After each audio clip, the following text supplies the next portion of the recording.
It's good to be here once again. I am Adam Leventhal, and alongside me, we have rotated slightly. We have a new member of the cast, back once again. I was going to say for the Renegade Master. It doesn't quite fit with you, but you can be the Renegade Master. It's Jacob Whitehead. How are you? I'm good. Happy to be here. Mildly terrified after Adam has given us all the diktats to stick strictly to football. I sort of feel a bit... I kind of can empathise with how Alan Saint-Maximin felt under Eddie Howe at the end of his career, sort of drilled down by discipline. Yeah. Moved away from a free-spirited game. Jon Mackenzie is here as well, back once again. What are you wearing? I'm wearing a nice little jumper. There's a guy in Hebden Bridge who makes these. He screen prints them, uses vintage jumpers, and he sends me new jumpers every once in a while.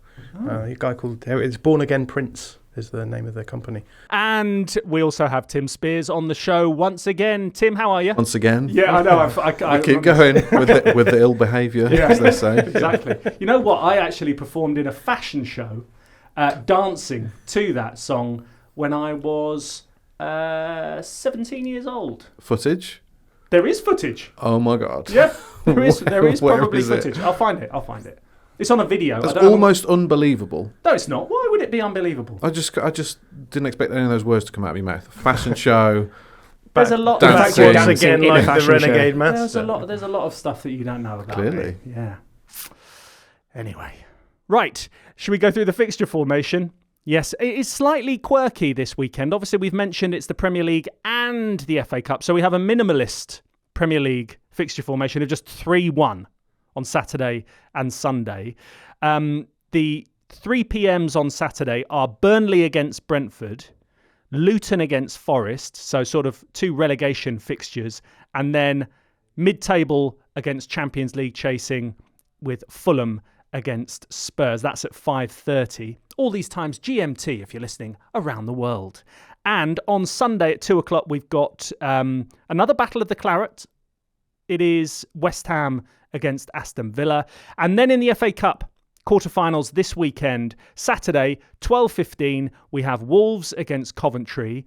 And then at 5:30, it's Manchester City against Newcastle. Sunday, 12:45, it's Chelsea against Leicester. And at 3:30, it is Manchester United against Liverpool. And we are going to go and start the show at Old Trafford. So 17 points divide Manchester United and Liverpool in the Premier League. Will the FA Cup act as a leveller? What's your gut feeling on this, John? Do you think it will act as a leveller? Can it act as a leveller? I don't think so. I mean, it's obviously just a one-off game, and so I suppose anything can happen. But I think the games where I expect Manchester United to cause an upset are the games where they're playing against those teams who really lean into the control aspect of the game. I just feel as though Liverpool aren't that, particularly this season. So I would say that were this a game against maybe a Man City, perhaps, where they can hit them on the break, and they've got Rasmus Højlund back, I believe, so that makes them just a little bit more of a prospect here. But against Liverpool, I think if the game becomes more chaotic, it's going to suit Liverpool as much as it is going to suit Manchester United. So yeah, I do think that means that it probably still stays quite in Liverpool's favour for me. For Manchester United, obviously it's their last chance of silverware. Eric Ten Hag, obviously a lot of pressure on him. With the partial takeover, etc., with Ineos and all that. Do you think if he were to go on and win the FA Cup, it would be difficult for them to sack him, or do you think it's completely irrelevant? I think the question is relevant because they won't win the FA Cup. But yeah, if they finish, what are they, 6th at the moment, and no trophy, and awful performance in the Champions League, atrocious, then it's difficult to survive that. No matter how long you've been in the job, if you're at Manchester United. And he's regressed since last season. Questionable selections, questionable tactics, bringing players in and out, freezing them in and out, dodgy recruitment. Yeah, I know they've got a lot of injuries at the moment, but everybody's got loads of injuries this season. And other clubs have dealt with it a lot better than he has, I think. You know, Spurs had a terrible run of injuries, so did Newcastle. Liverpool going through one at the moment. So yeah, that argument doesn't hold much weight for me. I guess perhaps in his favour is that Ineos look to be looking long term with the appointments that they're making, and they may think that they don't want to change too much in terms of the head coach. But tough, isn't it? I think when you're buying a new club and the manager is someone who you haven't appointed, to feel as though if anything goes wrong, there's always the temptation to just get that manager out and say, this manager who we brought in now is the one that we want to oversee the project that we view. I think it's always difficult to keep the old guy in because you're always going to have that nagging doubt. Well, this wasn't really our decision. It doesn't really feel as though we're in control of it. So it just always happens, right? They always move on the manager when a big takeover like this takes place. Just feels like the equivalent of that, though, is happening with John Murtough, is almost that kind of possibly going to be that fall guy rather than the manager in this case, just because they're already going for appointments like Barada, Dan Ashworth at executive level. But I think those people that they're bringing in will look at the situation with Erik ten Hag and be like, what do we expect to happen for this suddenly turn around? Like, the direction of travel has definitely been from a high point last season down from pretty much the Carabao Cup final. Everything's just been decline since then. I think it's just kind of risky to hold on to the fact that maybe it will get better if there's no clear indication that anything's turning around. I just think that the owners will be like, and they've made a big thing of this, right? They are going to be a long-term project. And I think when you do that, you're saying something along the lines of, this is how we want them to play on the field. And these are the people that we want to enact that, both in terms of playing staff, but also coaching staff as well. And I think it's very hard to achieve that without just saying, and this is the guy we think is going to be able to oversee it all with a new manager. Yeah, there's enough evidence to suggest that he's not the man, in terms of their performance this season, in terms of goal scoring and the shots they concede. At first you might say the problem's the system, not him, but now I think you look more at him. Okay. Well, you mentioned about the goal scoring. Only Forest, Crystal Palace, Everton, Burnley and Sheffield United have scored less than Manchester United this season, only 39 goals. They've got a level goal difference. Are you in the position to fight the corner of Erik ten Hag, Jacob? Would you say, hang on a minute, he's actually done okay in the circumstances? They're in still with a shout of getting into the top five, or am I handing you a hot potato that you want to hand back? Yeah, I wouldn't particularly go for that argument because lots of the reason why they're struggling in attack is to do with Erik ten Hag signings and how poorly they've performed since coming in. You look at Anthony, you look at Mason Mount so far. Rasmus Højlund has done well, but that is a big reason to take take the example of Liverpool at the weekends. Liverpool have far more depth in their squads, especially in those forward positions, despite spending nowhere near the amount on those positions that Manchester United have spent. And part of that has to come back to not just Erik ten Hag, the wider recruitment team as well, but he can't be absolved of blame. Rasmus Højlund, as you mentioned, Jacob mentioned him there as well, back in the mix, 7 in 6 prior to his injury. So they missed him for the last 4 games. We should say Manchester United, they're not in bad form, but obviously they are unpredictable.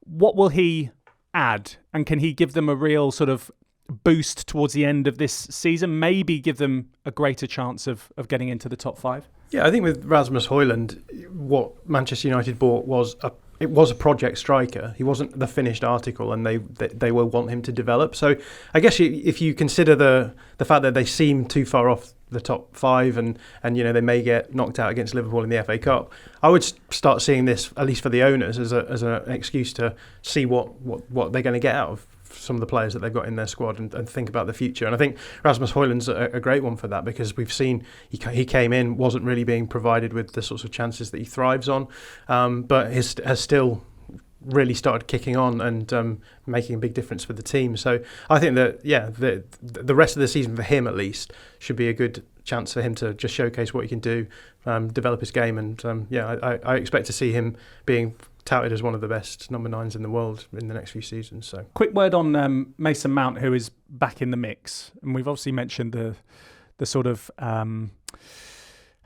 questions over the quality of some of the signings that Manchester United have made. Is he a bad signing, or is he just in the wrong place at the wrong time? He's been a little bit unlucky with injuries and whatever, but what was the plan when they signed him? Him and Bruno Fernandes like to be in similar parts of the pitch, and I don't. Again, with a lot of United signings, I don't really see what the plan was. They let Sergio Reguilon go in January when they haven't got any left backs at the moment. They're playing Amrabat there and Lindelof there. Just smacks again of rather poor planning and a lot of money spent on a player who, his career's really hit the What's it hit? It's hit the skids. It has hit the skids. Yeah, and I assume he won't. Well, probably shouldn't talk about the England squad, but I assume he won't be in the England squad for the Euros this summer, which was almost unthinkable a couple of years ago, and shows you how far he's fallen. Let's talk about Liverpool. They've already got one trophy in the cabinet for this season. They're going for the quadruple. It was a great game against Manchester City, and they showed great character in that last game. Do you think that it's fighting on all fronts that's really sort of taking it out of this Jurgen Klopp side, or do you think conversely it's actually inspiring them, especially considering it's his last season? It's like, come on, let's just do it for me, for us. Yeah, I think it's a very sort of open season, right, this season, and I think that suits teams like Liverpool, where they don't fly on fumes, but they sort of, their place. We talked about this a little bit last week in the episode about their play style is benefited from almost being considered underdogs or having adversity against them, right? So this season they've used more under-21s players than they've used for years and years and years. In part that's because of the way the modern game has gone with the amount of fixtures there are and the amount of physicality that's required to play. And Liverpool have come up against that problem, and they've sailed through it by using these development players that they can put on the pitch for senior level games and still get the same kind of upside out of. So I think that it's the current situation is one that they will thrive in. They've got that context of Jurgen Klopp leaving at the end of the season, and they're still challenging in the Premier League despite the fact that last season they were nowhere near the level they've been at before. They brought in a whole new midfield effectively, and we weren't really sure about how it was all going to work this season, but they've just carried on going. They keep their momentum up just through the intensity and the physicality and the emotions and the vibes, and they just don't ever look like they're going to drop off. Even when they've lost players to injuries, they still retain that level. Okay, so quick predictions, because I've got a little bit of a quiz for you once again. Tim, Man United, Liverpool, away we go. 2-0 to Liverpool. 2-0 Liverpool. 2-0 Liverpool. 2-0 Liverpool. 2-1 to Liverpool. Okay. Well, we will see. Late consolation. Okay, so immaterial. It doesn't really matter. Okay, fine. Right, got a bit of a quiz for you, and it is FA Cup themed. And this one, you can all jump in. We're not doing the sort of round robin thing this time. Last season saw the fastest ever goal scored in an FA Cup final. Who scored it, and how long did it take? Gundogan, yeah. Correct answer. After 12 seconds? Correct. Very good. Wow. Was it 2 seconds? Huh? It was 12 seconds, yeah. Just ran through it in my head like a droid. Yeah, it was fantastic. Well done. Well done to you. For a bonus point, who previously held the record for the fastest goal in the FA Cup final? Was it Louis Saha? Yes. This is good. How long was it? Yeah. 9 seconds? No. I'd say it's more like I'd say it's more like late 20s, maybe. 20. Let's go for 27. 25 seconds. Louis Saha for Everton against Chelsea, and Everton lost 2-1. Any other fast goals in the FA Cup final come to mind? Roberto Di Matteo. Yes. When? 97. Yes. For Chelsea. Against Middlesbrough. How long did it take? How quick was it? 8 seconds. No. It was 43 seconds. That's what I was going to say. Current Chelsea goalkeeper coach Ben Roberts was in goal for that, I believe. Very good. So very good. We'll get back to that in the FA Cup preview later. That's quite niche. And there was one other one which, do you remember Aston Villa against West Brom?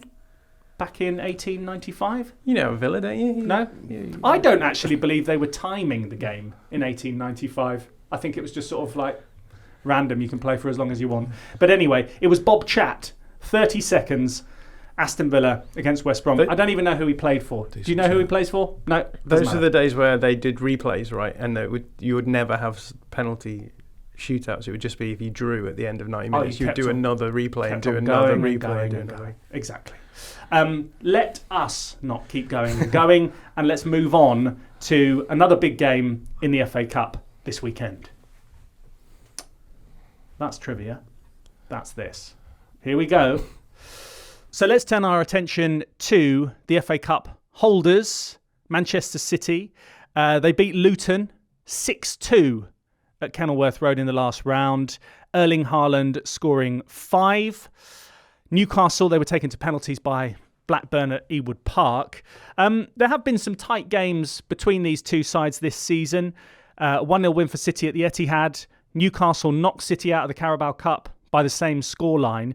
And then it was 3-2 at St James's Park. Kevin De Bruyne inspired comeback, etc., for City in January.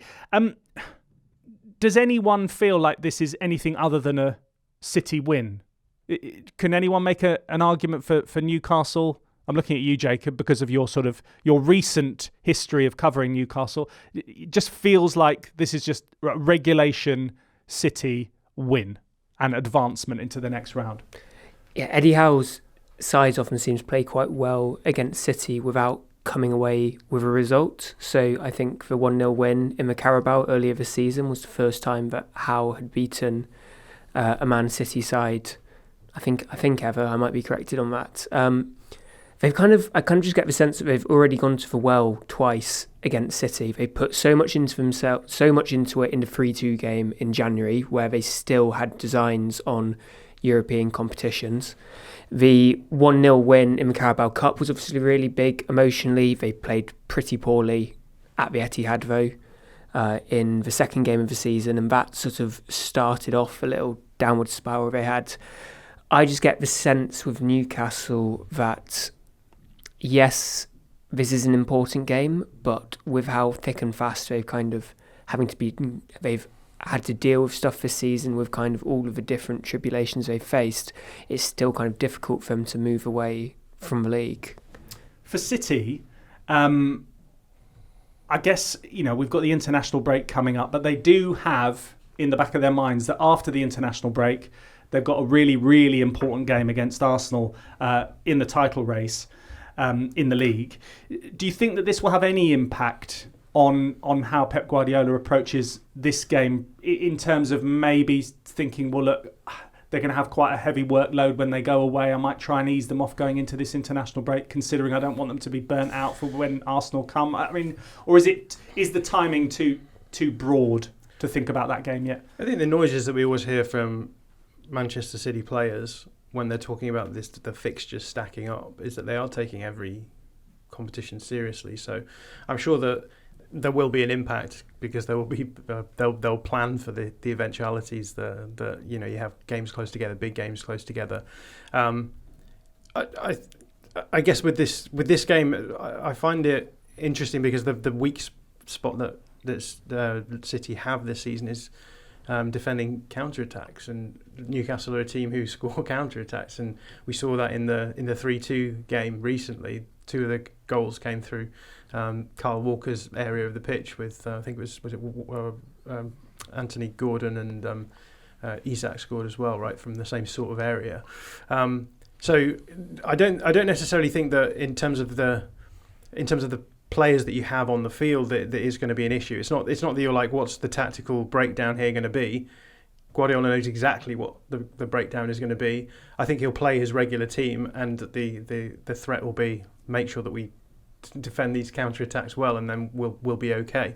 So I don't think we'll see like a weakened side, but that doesn't mean to say that we won't see Newcastle win. Whereas with the Arsenal game, I think there's a lot more tactical aspects riding on that. He'll have to make decisions about who is or isn't on the pitch in a way that I don't think will impact the Newcastle game so much. With Newcastle now sitting 10th in the Premier League, after such an impressive season last season, where do you feel that they are at the moment? And obviously everyone will, I would have thought a lot of Newcastle fans will think, look, we just want to win a trophy. It's been, how many years since 1955 they haven't won a major trophy? We could have just really done without not having City in the FA Cup and at least have a little bit of a chance, because now it's like, well, we're probably going to go out against City, we're going to finish mid-table, and we're not necessarily back to square one, but we've still got a lot of work to do to get us where our owners will expect us to be. I mean, how do you unpick all of that? Yeah, and then you look at the money they've already spent, Yeah. right? And what do they do? Spend the same amount again, which they won't be able to do because of FFP, and they're in potentially a bit of trouble this summer in terms of having to make player sales. It's hard. It's hard to crack that top six. Almost impossible certainly over a 2 or 3 year period. Certainly over like a short to mid-term period. So there's a big decision to make this summer in terms of Eddie Howe. Obviously, Dan Ashworth is going. They may have a player sale to make, and they obviously overachieved last year, but now they've underachieved this year. When you look at how much money they have spent and the squad that they've got, I know they've had injuries, but they should be higher than 10th in the table. And if, as expected, they go out of the cup this weekend, then the pressure will probably start. This question keeps coming up again and again at the moment. Is Eddie Howe under pressure?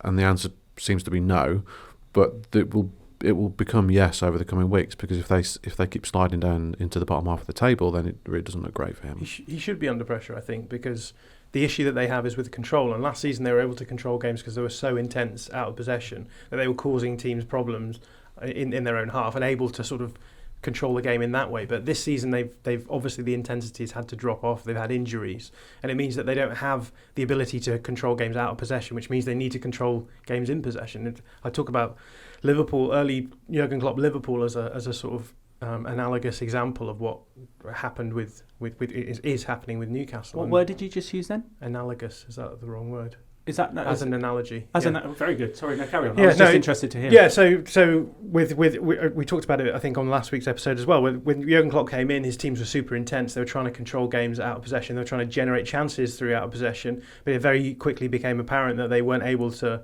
challenge the teams at the top simply in playing that way. So they had to introduce some elements of control, not necessarily the full elements of control that you see from Pep Guardiola teams, but they became able to possess the ball, not always having to attack directly, being able to keep the ball for longer periods and make sure that teams weren't able to just, if you make the game really direct, then the danger is that you lose the ball and then it comes straight back at you, right? So you end up with these sort of basketball games where the ball goes forwards and backwards a lot, and it just raises the chance of you conceding goals. And that's what was happening to Liverpool.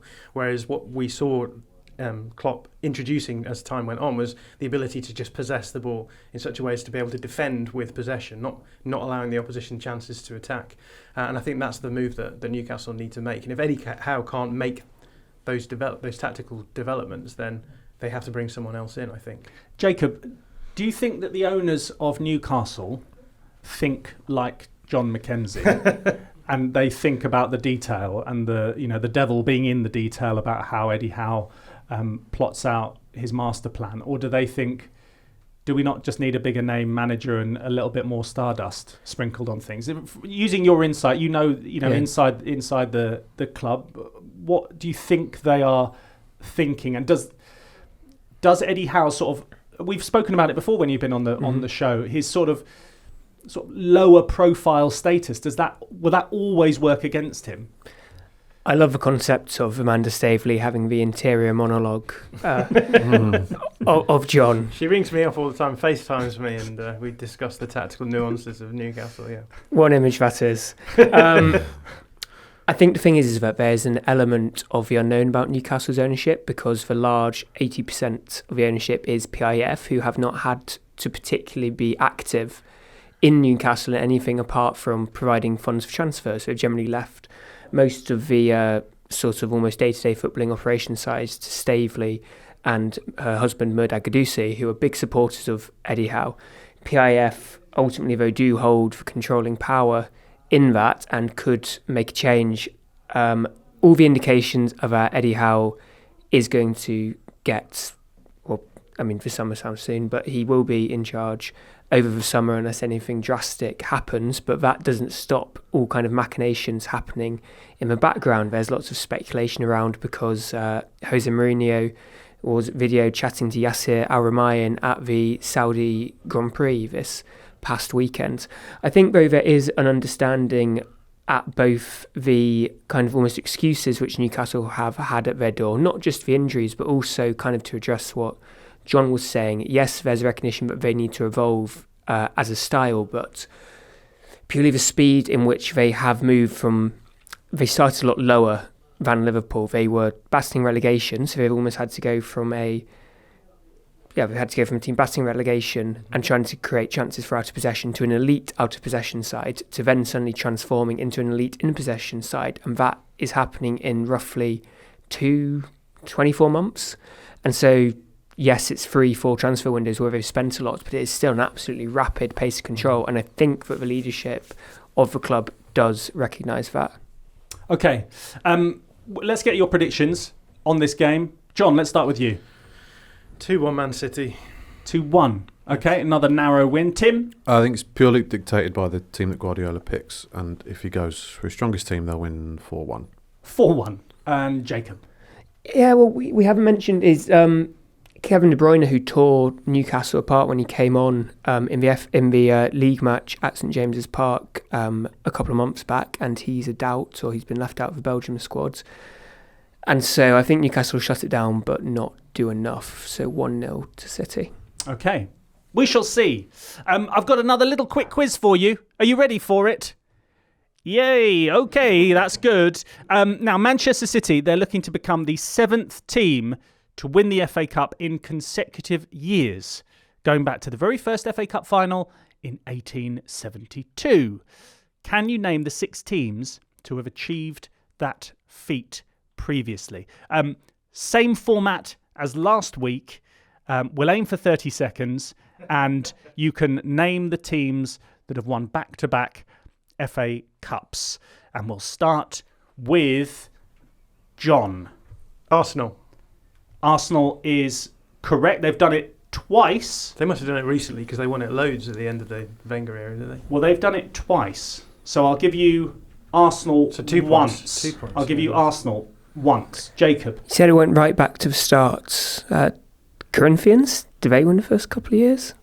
No. They won the first one, though, I think. Oh, I thought they won the first 2. No. Trap. You're out. Tim. Oh. Sorry, you're out. Tim. Surely Liverpool. No. Oh, I win. Great. You like this quiz. Can you name Can I it? say Arsenal too? The second time? Yeah, say Arsenal again. So Arsenal did it 2002 and 2003. 1-2 and 2-3. And then 2014 and 15. Do you want to know the other teams? May as well. Man United must have done it. Man United have not done it. Really? No. Wanderers? Yeah. Yeah, should have gone for that. Yeah, Maybe Wanderers. they're the team who won the first. They're the team who won the first FA Cup. Were they? They've done it twice. 1872 and that's what I was 1873. getting at. They won. Yeah, sorry. It was Too laissez-faire. They exactly. played at the Oval, I believe, the first FA Cup Was it? final. Yeah. Fantastic. And they also won 3 in a row between 76 and 78. The other teams that have done it, Chelsea have done it once, 09-10. Spurs twice, 62 and 82. Newcastle have done it, Oh, I should have got that. 51 and 52. And Blackburn did it 3 times in the 1800s, twice, and then 28 and 29. There you Quiz. go. Really good quiz. Competitive, Really, wasn't it? really competitive. Yeah, you did really well. Thanks. We'll do it again next week. Right, let's rattle through the rest of the weekend's action. Have to give you a word on Wolves against Coventry, one of the other quarterfinals. Yeah. One word? No, I mean, the form that you're in and the way that you're playing, huge favourites. You've almost sort of booked your place in the semi-finals. You're so annoying. Well, come on. You should be strolling through this. It's not like you've got a soft underbelly and you'll get done by Coventry. Like I don't see that. You're a well-organised team under Gary O'Neill, right? No, I'm not. I genuinely believe it. I genuinely believe I can't it. tell when you're being serious. No, sorry. I genuinely believe that you're a good side, winning games, and you should dispatch Coventry. Yeah, but the massive concern is that the front 3 are all out. So Hwang, Cunha, and I assume Neto is also out. So yeah, did his hammy, didn't he? Did his hammy. Yeah. So I don't know who scores. Literally, don't know who scores the goals. So it's like back to the old school Wolves, who don't score goals. Yeah, exactly. Yeah, which is it's always FA Cup. It's the biggest game of Coventry's entire season, and it's in theory the easiest game of Wolves' entire season. So you know what that does to players' minds. I'm worried, Adam. I'm worried. I don't think you should be. Do you want to put a prediction on record or not? Absolutely not. No. Okay. No way. Fine. Let's deal with the Premier League games. Two 3 o'clocks on Saturday, as we mentioned. Burnley against Brentford. Burnley have got the worst home record in the Premier League. They've only got 5 points at home. Why has Turf Moor been so bloody easy to go to? It's always quite tough to go to in the past. But anyway, Brentford, they're 5 points above the drop. I did want to focus on Luton against Nottingham Forest. Luton, I mean, yeah, great fun to watch. And everyone seems to sort of love them. And Rob Edwards is doing a great job and they're competitive. Are they just a bit too like sort of Ian Holloway's Blackpool, a little bit too gung-ho, especially when you look at the last Premier League game against Bournemouth? You can't be losing 4-3 when you're 3-0 up, can you? Yeah, I actually watched that game last night. They have their upside, right? Luton, they're very good in sort of playing directly and then winning set pieces and scoring set pieces. They scored their first 3 shots against Bournemouth, which helps. But they just, again, it comes down to the inability to control the game. If you can't control the game against a team like Bournemouth, then you are going to just face a barrage of chances coming back the other way. So if you had Rob Edwards in here with you, and obviously you would want to sort of not really piss him off, but you said they can't control the game. Could they have done anything differently to control the game? Yeah, and a lot of that comes down to the personnel that they have, right? So I feel a lot of sympathy for a coach who goes into the Premier League where you're coming up against a team like Bournemouth, you're scoring 3 goals, and you think, surely we can see this out. And obviously it doesn't happen often. What's it, the 5th time it's ever happened in the Premier League? But there's an extent to which there's an inevitability that you are not going to be able to control the ball for the whole time. And so the question then has to be like, how do you set up? Do you set up to sit deep, just allow the opposition to have the ball the whole time and then allow them to arrive in the final third however they want to arrive? And, at that level, the teams have players good enough to generate chances and score those chances. Or do you try and control the game in the opposition half and say, well, okay, let's try and keep them away from our goal, at least make it hard for them to get into these goal-scoring situations. And then you're playing against teams like Bournemouth who have good enough players to be able to play through your press and move the ball through, and there's more space, right, because you've spread the team out over a much bigger part of the pitch. So it's tough.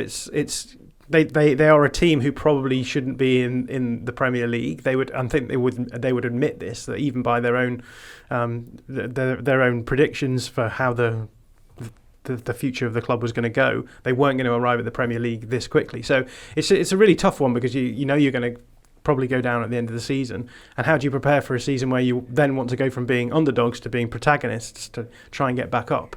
And you think you add all of this together, and we talked about Burnley just a few seconds ago. Again, the same thing here, right? You've got Vincent Kompany who comes into the Championship, plays a really attractive attacking brand of football, gets into the Premier League, and is still coaching that brand of football. And then it becomes very difficult to think to see how you're actually going to maintain your position, because suddenly you go from having the best players in the division to not having some of the worst players in the division. So it's a really tough position to be in as a young manager coming through. And these guys get judged on this, right? Vincent Kompany, people will think not a good manager, hasn't kept Burnley up, but what do you expect him to do? You expect him to come into the league, play dour defensive football, probably go down anyway, and then have to play a completely different style of play next season back in the Championship. So yeah, it's an incredibly tough prospect to be a promoted side's coach. And Villa will be hoping to bounce back from that when they go to the London Stadium to face West Ham on Sunday. Okay, so that's all the Premier League action. We've spoken about the FA Cup as well. The England squad was released on Thursday. Some of the headlines: Branthwaite from Everton in. You're an Everton fan, Jacob. Happy with that? Deserves his call up? Definitely, just because his ceiling is so high, he can do. He's a tall lad, isn't he? Exactly. I mean, he's literally basically lives in a church. Yeah. They've had to put him vaulting. Yeah. It's main fact he has the defensive fundamentals really down. He's quick. He's 6'5", but he can pass to both sides really, really well. He's not necessarily been able to show the full range of his passing in this Everton side at the moment, but just as an overall prospect, he really does seem to have everything it takes. And just slipping your Everton hat off, popping your Newcastle hat back on, Anthony Gordon in, first call up. I can still have my Everton cap on, made on Merseyside by the but by the academy. Okay, just so you can put it on top. Yeah, exactly. I'll just sort of stack it. Yeah. Gordon makes a lot of sense looking forward to the summer because he's such a versatile player. He's done his best coming off the left and cutting in, but he can play number 10. He can play on the right for the under-21s. In the summer, he was player of the tournament at the Euros they won, and then he was actually playing as a false 9. Really quick, good in transition for any games in which England might be out of control, and really excited to see what he can do because I think 17 goal contributions this season, which is more than the rest of his career combined. And the 2 games we didn't mention, against Brazil, against Belgium during this international break. Jordan Henderson in, of course. He's going to be in, as always. First name. No Calvin Phillips, though. I mean, where do you stand on that bit of decision making from Gareth? I feel sorry for Phillips. Do you really? I do. Yeah. Oh, well, in a human way rather than a sort of a football performance way. I only speak in human ways, and I am really. Yeah. No, I think I saw an interview with him this week where he said he consulted Southgate on where to go in January. I think Juventus was an option, and Southgate sort of said, "Look, the Premier League's a harder league. That's where I want you." And he's struggled and he's rusty and he's not played for 2 years and come off the bench and made some mistakes and now he's out. And I don't want to, keep on this argument, but Henderson is playing in a weaker league over in the Netherlands, and apparently had a shocking game at the weekend, and there he is as always. So I don't know. I feel a bit sorry for Phillips the way his career's turned. That, in itself, though, asking Gareth where he should play, taking your guidance off an international manager that's going to be loyal to you, it shouldn't be like that, should it? Potentially, but if he's got a couple of options... You should just be performing and then you get the call. Don't make the call and check in with him and see what he thinks. I don't think that's how it should work. No, you're right, but maybe he's thinking if I go to an overseas league, will I be out of sight, out of mind? But then I guess you look at certain players going to Saudi Arabia. England not blessed with options in midfield. Trent Alexander-Arnold and Curtis Jones, who was sort of mooted for a potential call-up, both injured for this one, and yet still no place for Phillips, but I understand why. But also James Ward-Prowse, who's obviously never going to get in the England squad again if he can't get in at the moment.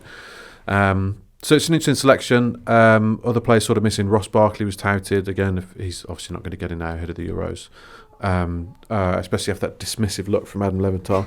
And Dominic Solanke again is someone who, again, in any other season would be surely he's not even talked about as an option. Ollie Watkins has sort of put that to bed. Looking at the squad list, one of the most remarkable things about it is that Ivan Toney's only got 1 England cap. He's been talked about as Harry Kane's backup for about 3 years now. He's still only played once for England. So a big chance, a big opportunity for him to impress, because Ollie Watkins' form, I think, puts Toney's place in the 23 in danger. That's all we've got time for. Tim, thank you very much. Cheers. Indeed. John, same to you. Thank you. And Jacob, you can take your hats off and go home. Thank you. Thank you. IO will be back with you on Monday, and we'll have another weekend preview next week. Take care till then.